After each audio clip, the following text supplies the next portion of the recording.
അഗ്നി ആ ഫയൽ അഞ്ജലിയുടെ കയ്യിൽ നിന്ന് ബലമായി പിടിച്ചു വാങ്ങി. താളുകൾ മറിക്കുന്തോറും അവൻ്റെ കണ്ണുകളിൽ ക്രോധം ഒരു അഗ്നിപർവ്വതം പോലെ ഇരമ്പി വന്നു.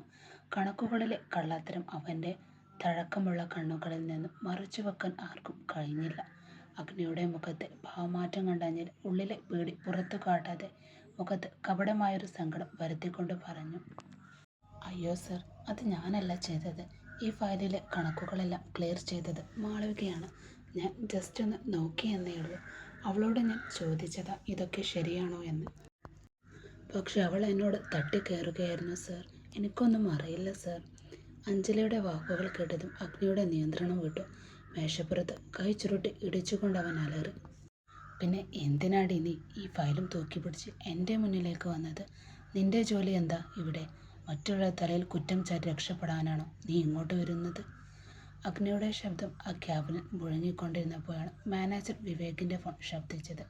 ആ നിശബ്ദതയെ ഭേദിച്ചുകൊണ്ട് ആ ടോൺ വിവേകിനെ ഒന്ന് ഞെട്ടിച്ചു. അവൻ വേഗത്തിൽ തന്നെ ഫോൺ എടുത്തു. Hello, yes sir, okay sir. Vivek call cut ചെയ്ത് അഗ്നിയെ ഒന്ന് നോക്കി. അഗ്നിയുടെ കണ്ണുകളിൽ കനൽ ഇപ്പോഴും അടങ്ങിയിട്ടില്ല. സർ, RK ഗ്രൂപ്പിൽ നിന്നാണ്. അവർക്ക് ഇപ്പോൾ തന്നെ ഒരു അർജൻറ്റ് മീറ്റിംഗ് വേണമെന്ന് നിർബന്ധം പിടിക്കുന്നുണ്ട്. നമ്മൾ ഉടനെ അവിടെ തന്നെ എത്തണമെന്നാണ് സർ പറയുന്നത്. അഗ്നി ഒരു നിമിഷം ആലോചിച്ചു. മനസ്സിൻ്റെ ഒരു കോണിൽ അഞ്ജലിയോടുള്ള ദേഷ്യമാണെങ്കിൽ മറുഭാഗത്ത് ഇന്നലെ കണ്ട കാഴ്ചയായിരുന്നു. ശരി, നമുക്ക് പോകാം. വണ്ടി എടുക്കാൻ പറ, അഗ്നി കടുപ്പത്തിൽ പറഞ്ഞു. സീറ്റിലേക്ക് ചാരിയിരുന്ന അഗ്നിയുടെ ചിന്തകൾ പിന്നോട്ട് പോയി.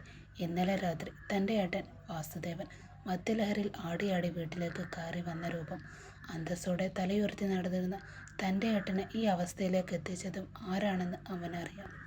ശരണ്യ രാജശേഖരൻ. അഗ്നിയുടെ കേക്കിൾ അറിയാതെ മുറുക്കി.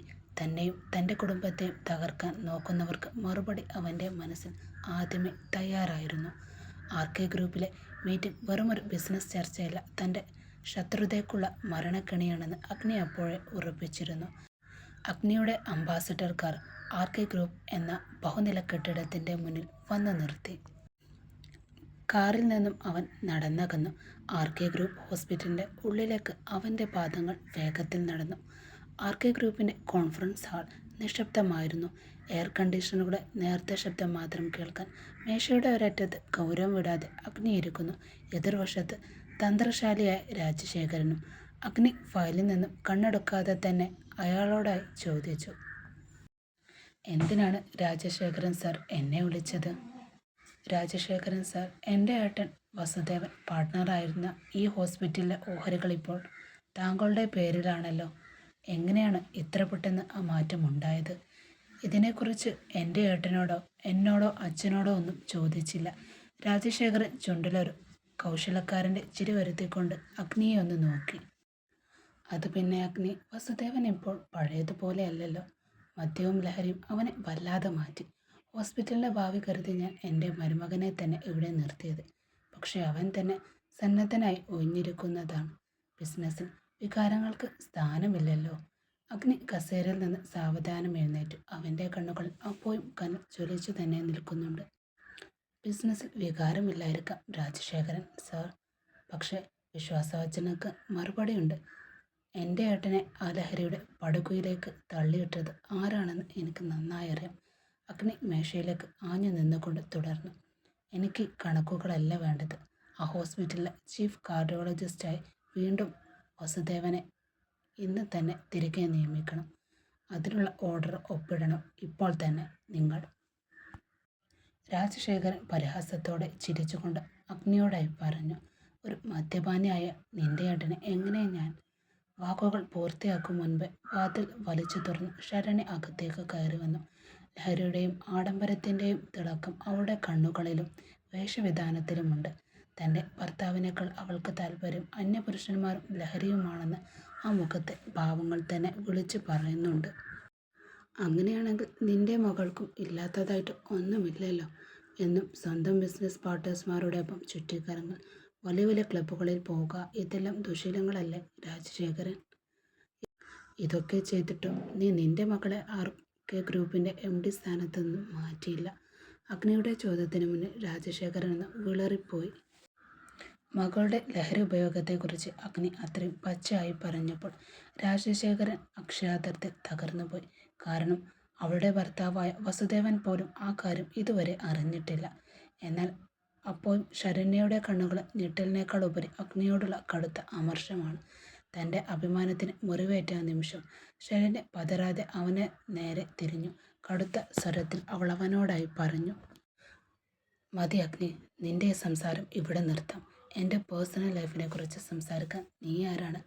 MD സ്ഥാനം എന്നത് എൻ്റെ കഴിവിനുള്ള അംഗീകാരമാണ്, അല്ലാതെ നീ ഈ പറയുന്ന ഗോസിപ്പുകൾ കൊടുക്കാനുള്ള പിഴയല്ല. മദ്യപിക്കുന്നതും കഞ്ചാവ് വലിക്കുന്നതും നീ നേരിട്ട് കണ്ടിട്ടുണ്ടോ? അതോ വെറുതെ എൻ്റെ അച്ഛനെ അപമാനിക്കാൻ വേണ്ടി ഓരോന്ന് കെട്ടിച്ചമക്കുന്നതാണോ? എൻ്റെ സ്വഭാവം നോക്കിയില്ല എൻ്റെ കമ്പനിയുടെ ലാഭവിഹിതം കൂടുന്നത്. അവിടെ ഞാൻ പുലർത്തുന്ന കൃത്യനിഷ്ഠതയും ബുദ്ധിയുമാണ് പ്രധാനം. നീ ഈ പറയുന്ന കാര്യങ്ങൾ തെളിയിക്കാൻ നിന്റെ കയ്യിൽ വല്ല രേഖയുമുണ്ടോ? ഇല്ലല്ലോ. വെറുതെ ഓരോരുത്തർ പറയുന്നത് കേട്ട് ഇങ്ങോട്ട് വന്നോളും. തൻ്റെ ഏട്ടന് ഈ കഴിവുകളൊന്നുമില്ല. അതുകൊണ്ട് തന്നെയാണ് ഒരു പേഷ്യൻറ്റും അടുത്തേക്ക് വരാത്തതും. ഒന്നിനും കൊള്ളാൻ പറ്റാത്തൊരു ജന്മം. അവൾ വസുദേവനെക്കുറിച്ച് പിറുപിറുത്തു. അവൾ അത്രയൊക്കെ പറഞ്ഞിട്ടും അഗ്നി മൗനം പാലിച്ചു. അവൻ്റെ ആ മൗനം തന്നെയാണ് രാജശേഖരനും ശരണ്യക്കും പേടി. കാരണം മുന്നിൽ നിൽക്കുന്നത് തന്നെ അഗ്നിയാണ്. എപ്പോഴാണ് എന്തൊക്കെ തീരുമാനമെടുക്കുക എന്നൊന്നും പറയാൻ പറ്റത്തില്ല. എന്നാൽ അഗ്നി തൻ്റെ പോക്കറ്റിൽ നിന്ന് ഫോൺ എടുത്തുകൊണ്ട് അവൾക്ക് നേരെ ഒരു വീഡിയോ കാണിച്ചു കൊടുത്തു. ഒരു പ്രൈവറ്റ് റിസോർട്ടിൽ വെച്ച് ശരണ്യയും സുഹൃത്തുക്കളും ലഹരിമരുന്ന് ഉപയോഗിക്കുന്നതും അവർ തമ്മിൽ ശാരീരിക ബന്ധത്തിലേർപ്പെടുന്നതുമായിരുന്നു ആ വീഡിയോയിൽ ഉണ്ടായിരുന്നത്. അത് കണ്ടതും രാജശേഖരനും ശരണ്യയും ഉമിനീരിറക്കിപ്പോയി. തൻ്റെ കയ്യിലുണ്ടായിരുന്ന ഫോൺ വീഡിയോ ഓഫ് ചെയ്ത് അഗ്നി പോക്കറ്റിലേക്കിട്ടു. ഒരു ചുവട് അഗ്നി രാജശേഖരൻ്റെ അടുത്തേക്ക് എടുത്തു വെച്ചു. രണ്ടുപേർക്കും ഇത് എൻ്റെ അവസാനത്തെ വാണിംഗ് ആണ്. മര്യാദയ്ക്ക് എൻ്റെ ഏട്ടൻ പറയുന്നത് കേട്ട് നീ കണിമംഗലത്തേക്ക് ജീവിക്കേണ്ടി വരും.